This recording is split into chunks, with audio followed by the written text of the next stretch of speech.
Student हमने पहले पढ़ा है डेफिनेशंस 9 तक। अब हम डेफिनेशन 10 पढ़ते हैं, इक्वल मैट्रिक्स। तो स्टूडेंट दो मैट्रिक्स जो हैं वो इक्वल कब होते हैं हम ये पढ़ेंगे। स्टूडेंट हमारे लिए जो इक्वल मैट्रिक्स के लिए ना हमारे पास दो कंडीशंस हैं। नंबर वन, एक तो हमारे पास उनका ऑर्डर सेम होना चाहिए, ऑर्डर सेम होना चाहिए। नंबर दो, हमारे पास कॉरिस्पॉन्डिंग एंट्री जो है सेम होनी चाहिए। अब स्टूडेंट हमारे पास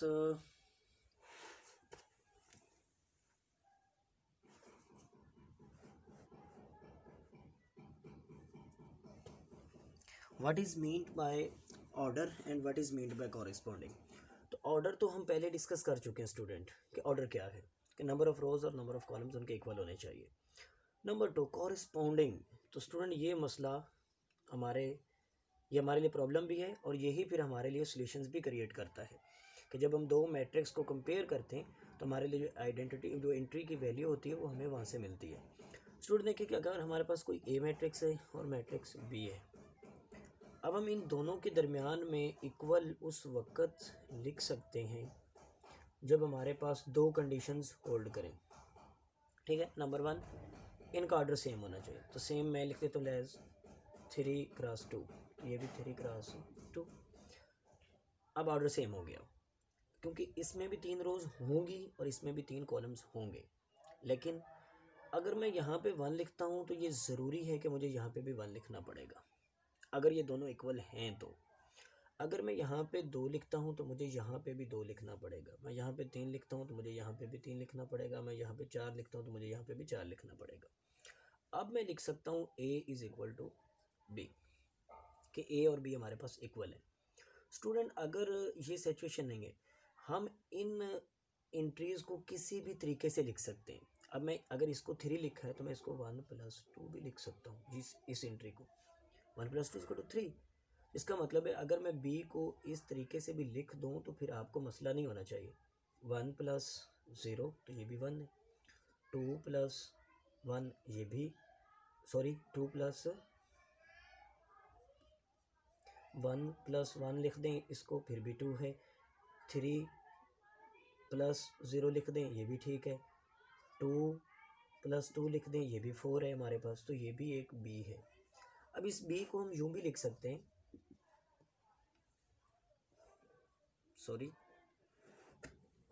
हमारे पास जो b है हम इसको यूं भी लिख सकते हैं 5-2, तो ये भी हमारे पास 3 है। ये वाली एंट्री, ये तो 1 है। अब मैं इसको यूं भी लिख सकता हूँ 4-2, तो ये भी हमारे पास 2 है। मैं इस 4 को लिख सकता 6-2, तो मैं इसको भी यूं भी लिख सकता हूँ। यानी हर जो दो एंट्रीज के दरमियान ऑपरेशन है इससे ये एक एंट्री ही कंसीडर होगी। यानी दो अगर नंबर्स के दरमियान में कोई ऑपरेशन है, मैथमेटिकल ऑपरेशन जो है, अलजेब्रिक ऑपरेशन जो है, अगर ये है तो ये वो एक ही एंट्री कंसीडर की जाएगी। तो स्टूडेंट हमारे पास अभी इस तरह हम इक्वल मैट्रिक्स इनको लिख सकते हैं। और अगर हमारे पास दो मैट्रिक्स इक्वल नहीं, मतलब उनके ऑर्डर सेम है लेकिन उनकी एंट्री सेम नहीं है, तो फिर हम उनको यूं भी लिख सकते हैं a is equal to ABCD, b is equal to 3-2-1-8। कोई से दो मैट्रिक्स ले लें। अब स्टूडेंट हमारे पास अगर ये कंडीशन दी, if a is equal to b, अगर हमें ये कंडीशन मिल जाती है कि a और b इक्वल है, तो आप इनकी find a b c and d, तो इनकी वैल्यू फाइंड करें। स्टूडेंट आपको सबसे पहली कंडीशन फुलफ़िल करनी होगी कि हमारे पास पहले ऑर्डर सेम होना चाहिए। अगर ऑर्डर सेम नहीं है तो फिर वो ये इक्वल लगा ही नहीं सकता। एंट्री सेम ना हो तो इक्वल लगा के कंडीशन लगा सकता है, लेकिन ये दोनों बराबर तो अभी नहीं है। अब कब बराबर होंगे? जब a is equal to 3, b is equal to 2, c is equal to 1, d is equal to 8। जब ये कंडीशन लगेगी तो इन्हीं की जगह पे ये आ जाएगा, या हम ऐसे लिख देंगे तो फिर हमारे पास ये दोनों इक्वल है। तो स्टूडेंट इक्वल मैट्रिक्स के लिए आपको ज़रूरी याद रखना होगा कि इक्वल मैट्रिक्स के लिए हमारे पास दो कंडीशन है। एक तो ऑर्डर सेम होना चाहिए, फिर कॉरिस्पॉन्डिंग स्टूडेंट ये नहीं हो सकता कि ये वाली एंट्री इसके इक्वल आ जाए तो फिर भी बराबर होंगे, नहीं, ऐसी बात नहीं। कॉरिस्पॉन्डिंग का मतलब है अगर ये इस कोने में है, इसकी जो पोजीशन है वो 1 1 है, तो इसकी जो पोजीशन 1 1 वाला एलिमेंट है वही इसके बराबर होना चाहिए, इसके कॉरिस्पॉन्ड्स में जो एलिमेंट है वही इसके इक्वल होना चाहिए। अब ये नहीं हो सकता कि हमारे पास कोई मैट्रिक्स है A 1 2 3 4, इसके साथ कोई मैट्रिक्स B है वो क्या है 4 2 3 1। अब एंट्रीज तो इनकी सेम है लेकिन कॉरिस्पॉन्डिंग एंट्री सेम नहीं है, तो स्टूडेंट ये आपस में दोनों बराबर नहीं है। तो ये हमारे पास किसकी डेफिनेशन थी, इक्वल मैट्रिक्स की। स्टूडेंट इसके साथ आगे हम पढ़ेंगे ट्रांसपोज ऑफ अ मैट्रिक्स। तो ट्रांसपोज ऑफ मैट्रिक्स क्या है कि अगर कोई मैट्रिक्स ए है और उसका ऑर्डर है 2 क्रॉस 3, तो अगर मैं लिख दूं इसका ट्रांसपोज, अगर मैं इसका ट्रांसपोज लूँ तो मुझे लिखना, अगर मैं यहाँ पे लिख देता हूँ कि ए का ऑर्डर जो है वो है 2 क्रॉस 3, तो हम ट्रांसपोज लेंगे इसका तो हमारा ऑर्डर क्या हो जाएगा 3 क्रॉस 2। स्टूडेंट सिंपल एग्जांपल, कोई एंट्री की ज़रूरत नहीं है, कोई हमें किसी चीज़ की ज़रूरत नहीं है, सिर्फ हम बता देंगे कि कॉलम्स को रोज़ में चेंज कर दें और रोज़ को कॉलम में चेंज कर दें। रोज़ को कॉलम में चेंज कर दिया और हमने जो कॉलम है वो शुरू में, और रोज़ यानी जो रो कॉलम्स थे वो रोज़ बन गए, जो रोज़ थी वो कॉलम्स बन गए। अब ये एक सिंपल एग्जांपल है किसकी, ट्रांसपोज ऑफ मैट्रिक्स की। लेकिन क्या करते हैं स्टूडेंट, वो लिखना लग जाते हैं एंट्रीज एंट्रीज लिख लिख के एग्जांपल देते हैं। चलो छोटी क्लासेस के बच्चों को पता नहीं होता, हम लिखते हैं कि a is equal to 1 2 3 4। Student example आप अपनी तरफ से दिया करें, एग्जाम्पल को बुक से देखने की ज़रूरत नहीं होती। अब ये ए मैट्रिक्स है, इसका ऑर्डर 2 क्रॉस 2, तो ए मैट्रिक्स का हम ट्रांसपोज लें तो वो हमारे पास क्या आ जाएगा 2, सॉरी क्या हम इस रो को ऐसे लिखेंगे 1 और ये क्या आ जाएगा 2, इसको इधर लेके जाएंगे 3 और ये आ जाएगा 4। तो ये देखिए हमारे पास ये क्या था पहले कॉलम, अब क्या बन चुकी है रो। और हमारे पास ये पहले क्या थी रो, ये पहले हमारे पास रो थी और अब क्या बन चुकी है कॉलम। ये पहले क्या थी रो, अब क्या बन चुकी है कॉलम। और ये पहले क्या था कॉलम और अब बन चुकी है रो।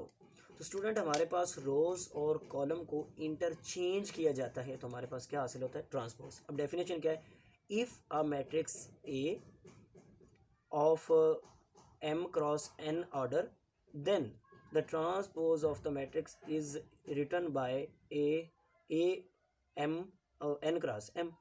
क्या आप लिख सकते हैं कि if a matrix m cross n order then transpose of matrix a is, क्या लिखेंगे a n क्रॉस m। तो ये सिंपल डेफिनेशन। और एग्जाम्पल आप ये एग्जाम्पल भी काउंट कर सकते हैं, आप एग्जाम्पल ये भी दे सकते हैं a m क्रॉस n है, अब इसका ट्रांसपोज जो होगा वो क्या होगा a n क्रॉस m। तो ये सिंपल एग्जाम्पल है, हमें एंट्री की ज़रूरत नहीं है, लेकिन छोटी क्लास में अगर आप दे भी दे कोई मसला नहीं। स्टूडेंट हमारे पास आ गया है एडजॉइंट ऑफ मैट्रिक्स। एडजॉइंट क्या है स्टूडेंट, साथ मैंने 2/2 लिखा हुआ है, इसका मतलब ये है कि एडजॉइंट सिर्फ 2/2 के लिए ये जो कानून है, ये जो लॉ है वो होल्ड करता है। जो बाकी मैट्रिक्स आएंगे जो ग्रेटर देन 2 आएंगे, या हम ऐसे भी लिख सकते हैं कि ओ और डी ऑर्डर इक्वल टू 3 और ग्रेटर देन 3। तो स्टूडेंट जो 3 और 3 से बड़े होंगे उनके लिए ये लॉ होल्ड नहीं करेगा, जबकि 2/2 के लिए करेगा। कैसे कि अगर हमारे पास कोई ए मैट्रिक्स है ए बी सी और डी, तो हम क्या करते हैं जब इसका एडजॉइंट लेते हैं तो एडजॉइंट में हम इन दोनों के इन दोनों की पोजीशन चेंज करते हैं, जबकि इन दोनों के साइन चेंज करते हैं। हम लिखेंगे d a minus c minus b. Student ये हमारे पास क्या आ जाएगा एडजॉइंट ऑफ मैट्रिक्स। ओके, अब डेफिनेशन क्या है, आपने डेफिनेशन लिखते हुए ये ध्यान रखना है, कुछ स्टूडेंट को नाम भूल जाते हैं। तो हमने पहले पढ़ा है प्रिंसिपल डायगोनल और मेन डायगोनल, या सेकेंडरी डायगोनल और प्राइमरी डायगोनल। तो अब डेफिनेशन जो करेंगे अ स्केयर मैट्रिक्स ए, तो स्टूडेंट ज़रूरी होना चाहिए स्केयर मैट्रिक्स, और 2/2 if a square matrix of order 2/2 then the adjoint of A is written as the change the position of principal diagonal entries or element। आप element भी कह सकते हैं इसको, एंट्रीज भी कह सकते हैं। अब ये नहीं करना कि change the position of principal diagonal, तो प्रिंसिपल डायगोनल की पोजीशन चेंज करके क्या मतलब है कि आप इसकी पोजीशन चेंज करके ऐसे करना चाहते हैं, नहीं, change the position of principal diagonal entries और elements and change the sign of entries of a secondary diagonal. Okay, change the sign of the secondary diagonal entries. तो ये नहीं है कि change the sign of the secondary diagonal, तो secondary diagonal का sign change का क्या मतलब है कि पहले अगर ये दोनों प्लस थे तो अब दोनों क्या हो जाएंगे माइनस, अगर ये पहले था ये माइनस है ये प्लस था तो अब क्या होगा चेंज उसका यानी एंट्री का साइन, कि जो एंट्री है पहले प्लस की तो फिर माइनस हो जाएगी, पहले माइनस की है तो फिर प्लस हो जाएगी, जो हमारे पास क्या आ जाएगा एडजॉइंट। स्टूडेंट इसके बाद अगली डेफिनेशन हम डिस्कस करते हैं हमारे पास जो है सिंगुलर मैट्रिक्स। तो स्टूडेंट सिंगुलर मैट्रिक्स हमारे पास वो होता है कि उसका आप लें डिटर्मिनेंट। तो पहले हमने डिस्कस करना था डिटर्मिनेंट को सिंगुलर से पहले, तो चलो स्टूडेंट हम यहाँ पे एक डेफिनेशन और लिखते हैं जिसको नंबर मैं अब 18 दे रहा हूँ क्योंकि हमारे पास ये यहाँ पे आ गई। अब डिटर्मिनेंट क्या होता है, तो स्टूडेंट डिटर्मिनेंट भी 2/2 के लिए तो हमारा मेथड जो है वो और है, जबकि बड़े जो मैट्रिक्स हैं greater than 3 or equal to 3 तो वो और है। अब उसके लिए ये होता है कि आप मल्टीप्लाई करते हैं प्रिंसिपल डायगोनल को 2/2 के लिए और फिर माइनस लगाकर मल्टीप्लाई करते हैं आप सेकेंडरी डायगोनल्स को। जैसे हमारे पास कोई मैट्रिक्स ए है 1 3 4 8 ये मैट्रिक्स है, आप क्या करेंगे ये है हमारा प्रिंसिपल डायगोनल, पहले इनको मल्टीप्लाई करेंगे 1 × 8, तो स्टूडेंट ये नहीं लगाएंगे फिर क्योंकि ये तो एक हमारे पास मैट्रिक्स है। जब डिटर्मिनेंट लेना है तो आपने पहले इसको या तो ऐसे लिखना है मॉड मैग्नीट्यूड नॉर्म, और आप ऐसे भी लिख सकते हैं डिटर्मिनेंट DETA, तो ये सारी नोटेशन आप यूज़ कर सकते हैं इज इक्वल टू 1 3 4 8 और फिर आप ये लगाएंगे स्टूडेंट, इसमें आके फिर वो काम करेंगे क्योंकि ये डिटर्मिनेंट की नोटेशन है और ये जो है हमारे पास ये है मैट्रिक्स। इन दोनों को मल्टीप्लाई करें 1 8 माइनस 4 × 3 तो हमारे पास 12, तो -4 हमारे पास आंसर आ जाएगा। ठीक है स्टूडेंट, हमारे पास ये हमारा डिटर्मिनेंट आ गया। अब सिंगुलर मैट्रिक्स क्या है, अब डिटर्मिनेंट हमने डिस्कस कर लिया, अब सिंगुलर। अगर हमारे पास कोई ए मैट्रिक्स है आप उसका डिटर्मिनेंट एक्सपेंड करते हैं और वो डिटर्मिनेंट आ जाता है 0 तो उसको हम सिंगुलर कहेंगे। अब इसकी definition, if a square matrix A and its determinant is equal to 0 then it is called singular matrix. अब नॉन सिंगुलर तो नहीं 0 student, simple, is equal to 0 singular, नहीं इक्वल टू 0 नॉन सिंगुलर। तो अब determinant लेकर पहले आपको determinant लेना आना चाहिए, जब आप डिटर्मिनेंट एक्सपेंड कर लेंगे अगर वो जवाब 0 आ जाता है तो आप लिखेंगे ये सिंगुलर है, नहीं आता तो नॉन सिंगुलर है। अब स्टूडेंट हमारे पास है इन्वर्स मैट्रिक्स। अब इन्वर्स मैट्रिक्स के लिए पहले वो बताता है कि if a non singular matrix A, तो स्टूडेंट नॉन सिंगुलर का मतलब ये कि जब हम किसी भी मैट्रिक्स का इन्वर्स फाइंड करते हैं, इन्वर्स ऑफ ए, आप इसको ऐसे भी लिख सकते हैं ए इन्वर्स। जब हम किसी भी इन्वर्स मैट्रिक्स का जब भी किसी मैट्रिक्स का इन्वर्स फाइंड करते हैं तो हम इसको यूँ भी लिख सकते हैं, ये होता है adjoint of A over A determinant. तो student A determinant not equal to 0, उन्होंने कहा नॉन सिंगुलर मैट्रिक्स के, वो मैट्रिक्स क्या होना चाहिए नॉन सिंगुलर, तो इसका मतलब है ये 0 नहीं होना चाहिए। अगर ये 0 होगा तो फिर क्या होगा, तो स्टूडेंट जैसे मैं पहले कहा करता हूँ कि 2/0 हमें नहीं पता होता कि ये क्या चीज़ है, ठीक है, हम नहीं बता सकते, जबकि 0/2 हम बता सकते हैं कि ये 0 ही होता है। कि यानी हमारे पास 0 कोई अमाउंट है उसको हम 2 में तकसीम करना चाहते हैं तो वो है ही नहीं हमारे पास, तो हम तकसीम भी नहीं कर सकते, इसका मतलब 0/0 आएगा कि अमाउंट थी नहीं हमने दी नहीं है, जबकि हमारे पास अमाउंट तो है लेकिन जिस चीज़ पे हमने डिवाइड करनी है वो नहीं है हमारे पास, तो स्टूडेंट ये हमारे पास अनडिफाइंड आ जाएगा। कि इतना बड़ा आंसर आता है कि मैं मालूम नहीं, क्योंकि 0 बहुत छोटी वैल्यू ना होने को है ही नहीं, तो फिर हम ये नहीं बता सकते, तो ये 0 नहीं होना चाहिए। अब अर्जेंट लेना है, तो अर्जेंट पहले हम पढ़ चुके हैं कि change the position of the principal diagonal entries and change the sign of the secondary diagonal entries. अब वो चेंज करके यहाँ पे लिख देंगे, जबकि डिटर्मिनेंट लेके नीचे डिवाइड कर देंगे, तो स्टूडेंट हमारे पास क्या आ जाएगा इन्वर्स। ओके, अब इन्वर्स स्टूडेंट दो तरह का होता है, एक होता है मल्टीप्लिकेटिव इन्वर्स जबकि एक होता है एडिटिव इन्वर्स। स्टूडेंट मल्टीप्लिकेटिव, अगर ए कोई हमारे पास मैट्रिक्स है और इस ए का इन्वर्स जो है वो ए इन्वर्स है, तो इन दोनों को अगर हम मल्टीप्लाई करें तो हमारे पास आइडेंटिटी आएगा, और ये आइडेंटिटी कौन सा आएगा मल्टीप्लिकेटिव आइडेंटिटी।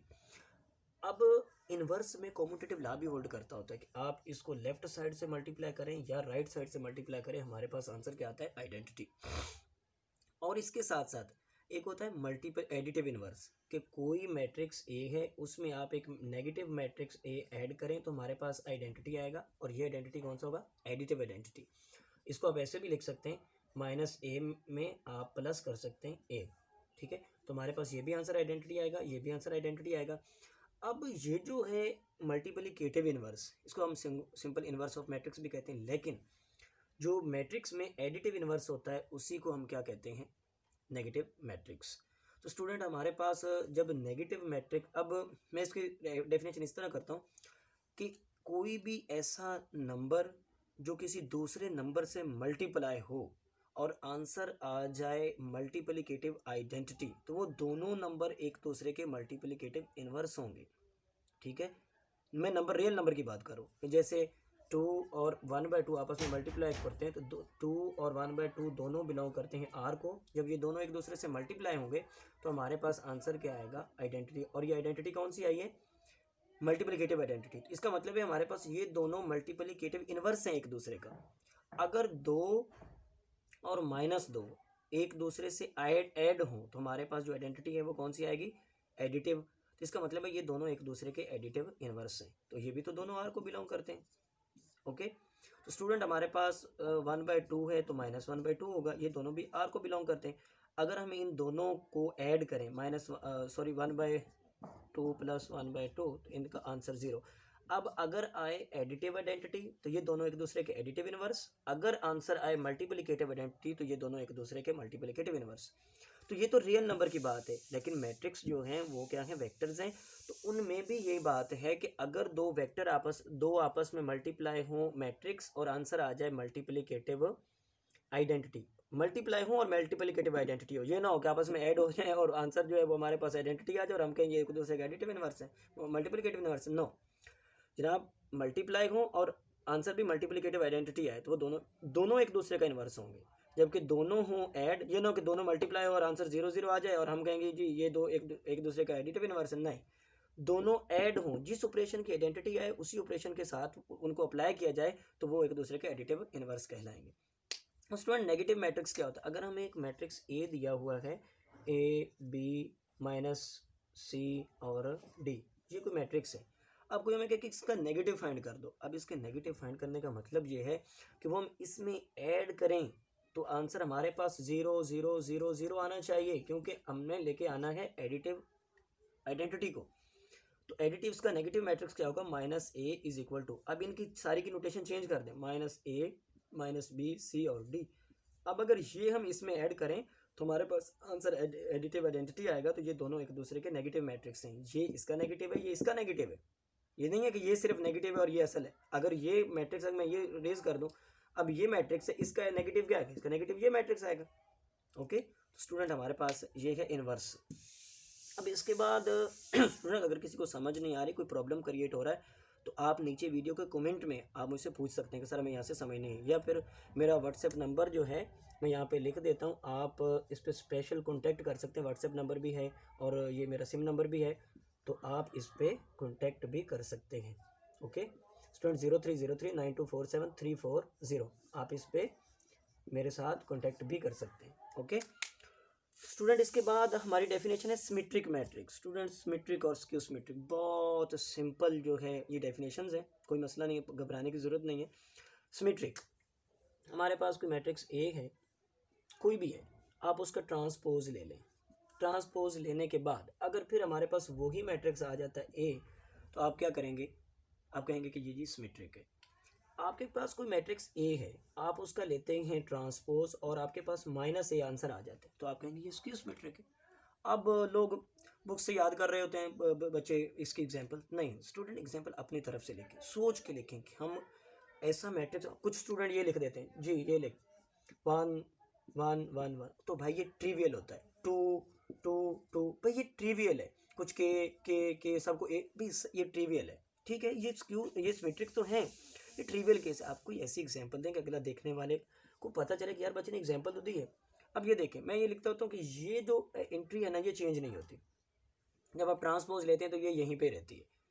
अब जो एंट्री यहाँ पे आती है वो इधर आ जाती है। इसका मतलब आप इन दोनों को सेम लिख लें। अगर इसको आपने 2 लिखा तो आप इसको भी 2 लिखेंगे। अब ये जो एंट्री है, इस एंट्री ने यहाँ आना होता है तो आप वो वहाँ वाली लिख लें। अब इस एंट्री ने कहीं नहीं जाना होता, ये फिर वहीं रहती है, तो आप इसको जो मर्जी लिख लें, मैं इसको 5 लिखता हूँ।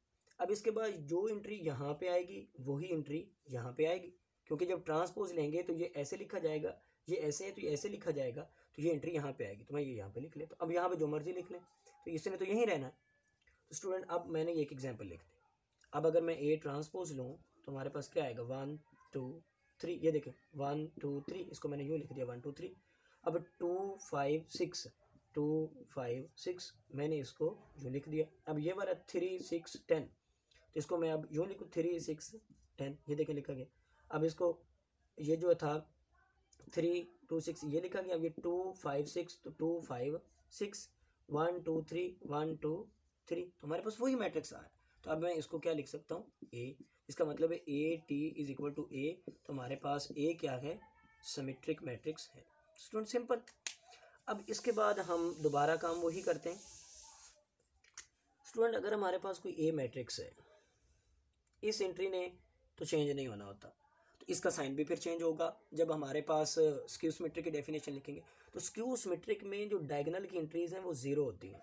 स्टूडेंट वो ज़ीरो क्यों होती हैं, जो बड़ी क्लासेस के स्टूडेंट हैं वो इस बात को नोट करेंगे कि जो हमारे पास डायगोनल होता है उसको मैं लिखता होता हूँ I J when I is equal to J. तो आप लिख सकते हैं ना कि ये जो हम जब इसको रोज़ और कॉलम में चेंज करते हैं तो ये यही रहेगा आई और जे, तो ये तो चेंज नहीं होते।